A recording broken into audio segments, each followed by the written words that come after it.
All right, I did it and now I'm back. Let's talk about Wrestlepalooza. Yes, I went to Wrestlepalooza. There was a video about my decision leading up to that. It was very last minute. I said I wasn't going to go, and then I decided, I'm gonna go. I bought my ticket the morning of Wrestlepalooza on Saturday. Here's my receipt, because unfortunately, yes, I live on the internet and I know what's being said. I get it. Sure, I'm being paid to go to shows. I bought my ticket. That being said, let's jump into it. I have a whole vlog that will be coming out of my footage from there, more intricate kind of footage. This, I just want to talk about my feelings about it, my, I guess, review, for lack of a better term, because I don't feel like I do reviews. So let me give you the overall general feeling of how I was feeling when I was there and leaving. In the thick of it, watching the show, I felt like it was a good show. It was solid. The matches were solid. There were no crazy blunt, like I wasn't bored at any given point. How about that? I didn't go into it necessarily with expectations, but at the same time, it felt like there was going to be some kind of big surprise or some kind of big thing that was going to happen, and I wanted to be a part of it, which is kind of the reason why I went. Ticket prices had dropped within the coming days, and I just decided, oh, this would be a good thing to do. It felt like an event that was really hyped up. Triple H said, like he said about a bunch of other events, that they would expect surprises, that it was going to be a big show, it was going to feel really important. And it did feel important. Where I was sitting, the whole front row seemed like they were either very important people, they were either staff and family members of TKO or ESPN, a combination of both. There were reporters there. So it did feel really important. I didn't leave there feeling like I wasted my money or my time, because I like live events. And not only do I like live events, I like interacting with fans. I like interacting with other fans, with my audience. It really just kind of feeds my soul instead of always streaming, because as I'm sure you notice, this isn't a secret, online and the internet is a very negative place, especially in the current climate, not just wrestling climate, but the tribal, I hate using the word tribalism, but you know, the war-minded aspect of AEW and WWE. And I think that's designed by nature. Obviously, WWE was going to counter-program AEW at the same time, and then AEW moved their show up to 2 p.m. AEW also put on a phenomenal show. So naturally, there is a huge difference between Wrestlepalooza and AEW All Out, and that discourse was just bound to happen no matter what.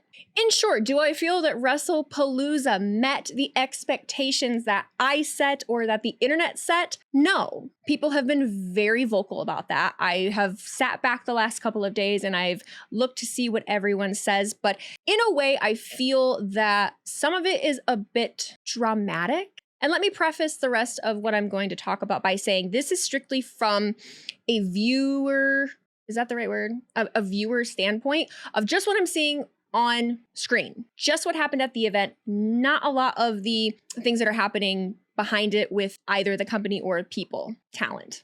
Was I upset that John Cena lost to Brock Lesnar?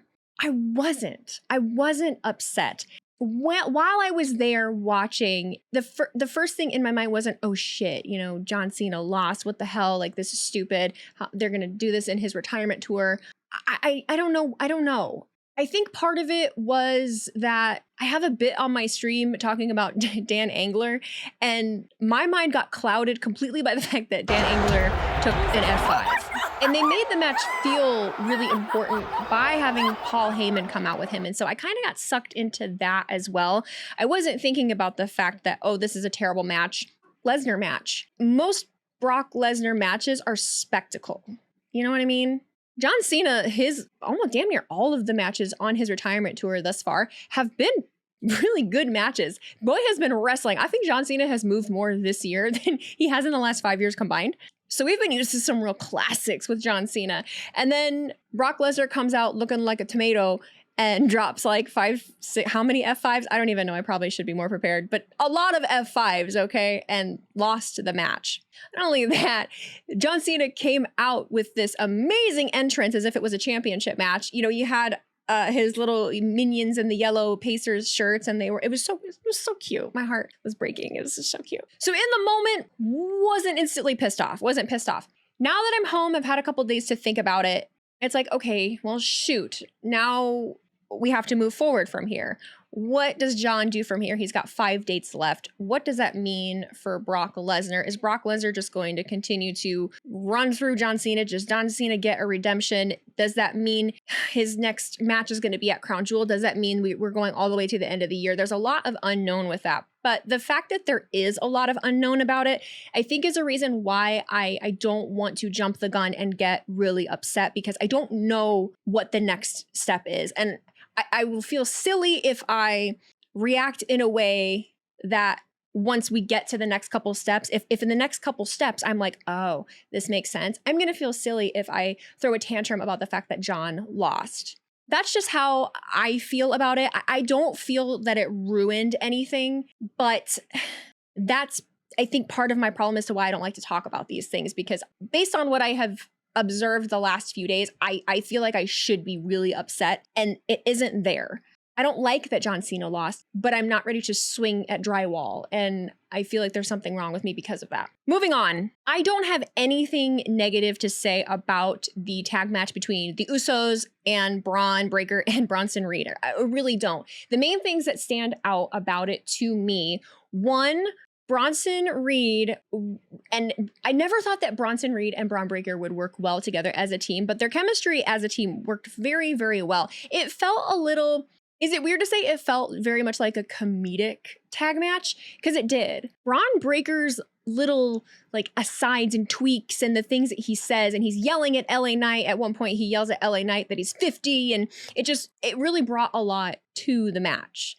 I didn't think that Braun Breaker was going to end up having such character and personality, but holy shit, he did. There were a couple times where Bronson is like, you know, putting his finger in the air, wanting people to acknowledge him. And I, of course, well, me and one other person in my section did for the Tribal Thief. Notable thing from the crowd, I honestly haven't looked too deeply into what general criticism is of the Indianapolis crowd. What I will say is they seemed really confused. One, when the Usos' original theme song started playing, because they weren't yeeting, but it's almost like they wanted them to yeet, but then nobody was. And it was very confusing. It felt like a really strange moment. It kind of felt a little awkward.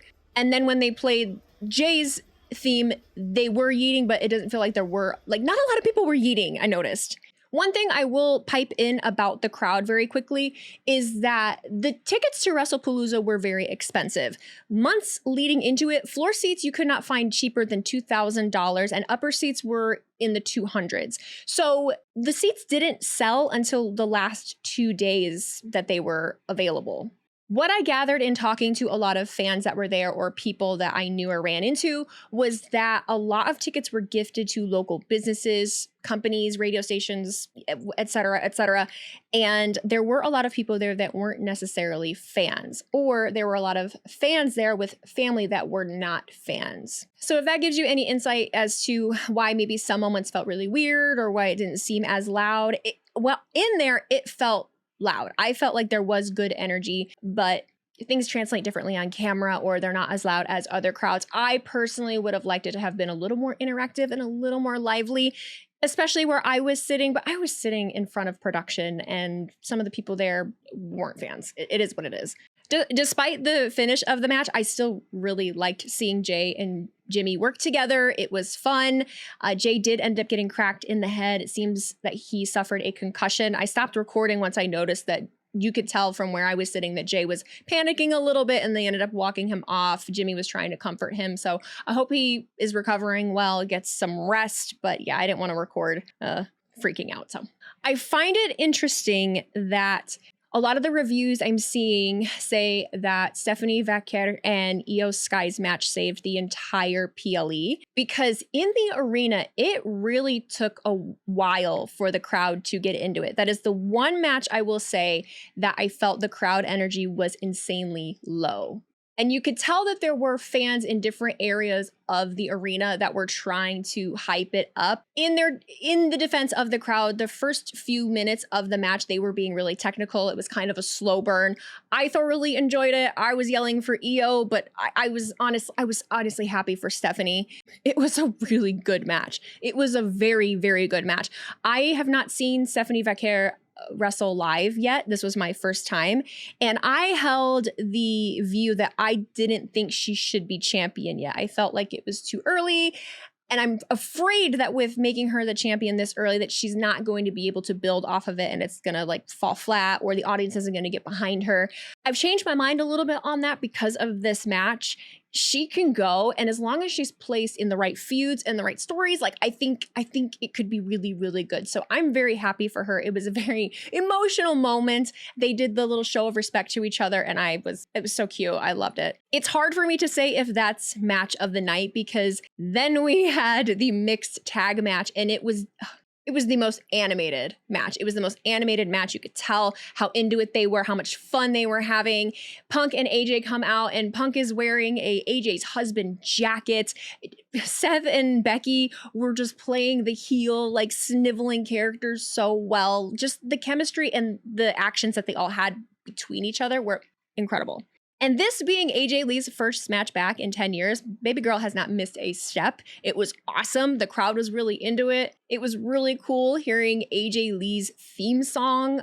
And as I kind of expected, CM Punk and AJ Lee came out on top. I really loved that there was a lot of interaction between Punk and Becky and Seth and AJ. I like that they didn't just strictly keep it Becky on AJ and Seth on Punk. I feel like that was a really nice touch because it's not something that we get to see very often on WWE. WWE has always kept the genders very separately when it comes to interacting in matches. And so I thought that was really cool. Seth and Becky came down looking like SpongeBob Wizard. I know I wasn't the only one to say it. I saw other people saying it, but other people are saying it. The unexpected part of the night, which I guess was the surprise, is that Undertaker, his theme started playing. American Badass started playing, and Undertaker is driving down on his motorcycle. Okay. I didn't know what that meant. I had this brief moment where I'm like, if this motherfucker gets in the ring right now and says he's doing one more match. Now, Undertaker ends up jumping the barricade where Stephanie McMahon was sitting. She actually was sitting 3 rows in front of me to the left, so I couldn't see shit. People were standing up and everyone's taller than me. But Stephanie McMahon is getting inducted into the Hall of Fame. It's a really early Hall of Fame induction. Again, I don't work there, so I can't speak on why that happened then. I don't know if it was to make the event feel important because there were no other big surprises.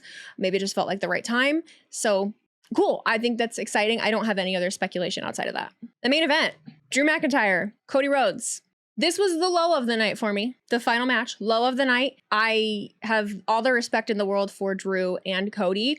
What would have probably made this, I think if Drew would have won, there wouldn't be as much discourse about this event as there is currently, but that's not what happened. It wasn't too exciting of a match. It was Drew. It was Drew not succeeding again and again and again, and the frustration showing on his face. And to be completely honest, I have watched this from Drew since WrestleMania 40. If you watch my streams, you know it is a bit. I am just having fun with it. I don't hate Drew McIntyre. I love Drew. I think he's an amazing talent. I would love to see him as champion again. But at some point, if it's going to happen, the trigger has to be pulled. I don't know if that's in the plans or not, if there's a good place to do it at this point.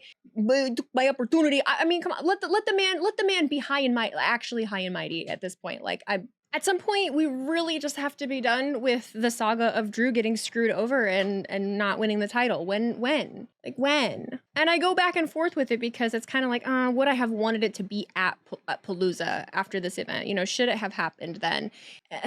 I don't know. That's why my mantra is I don't know, because I want it to happen, but here we are.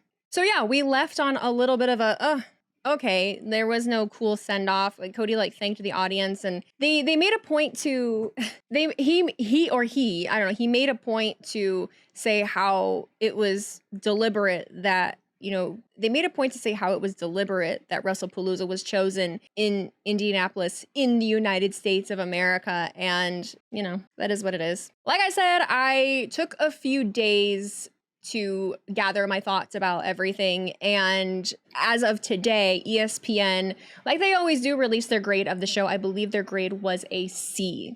And I think, I think that that's fair. The show itself, especially in being there, I don't feel like there was anything bad about the show. There were no real low points. There was no point where I was really bored. There wasn't any spectacle that seemed like it should be for its first ESPN debut. I don't know. Do I think it was worth my $850? No, I don't. But you live and you learn and you do things, and I probably won't end up going to Survivor Series now because of making this decision, but that's it's the way it rolls, baby. You decide, and I'm still really glad I went. I got to see a lot of people. I had some really cool interactions. I love Indianapolis. What I'm not going to do is make comparisons between different companies. What I'm not going to do is just hop on this like shit train. Like, I can be underwhelmed, but also just, I don't know. Like, okay, I am just curious where we go from here. What is going to be happening at Crown Jewel, which is the next big event.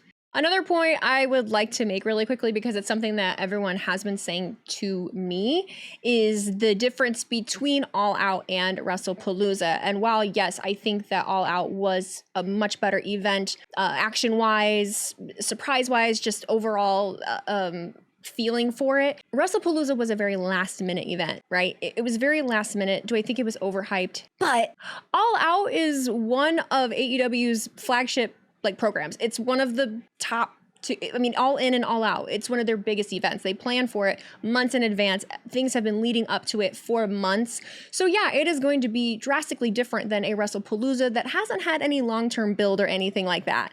It is so very possible to just watch both shows and not have to. I'm seeing this really interesting, and I've seen it the other way before too, but just this, now we're talking about an actual wrestling show. Here's a real wrestling show. Here's a real this, here's a real that. And I think that's fucking disrespectful to the actual talent that put on both wrestling shows. And I've felt that way no matter which way it swings. We're seeing a shift just because of the current climate, but every person that was on the Wrestlepalooza card did a great job. I mean, bar none. They all put on a hell of a show.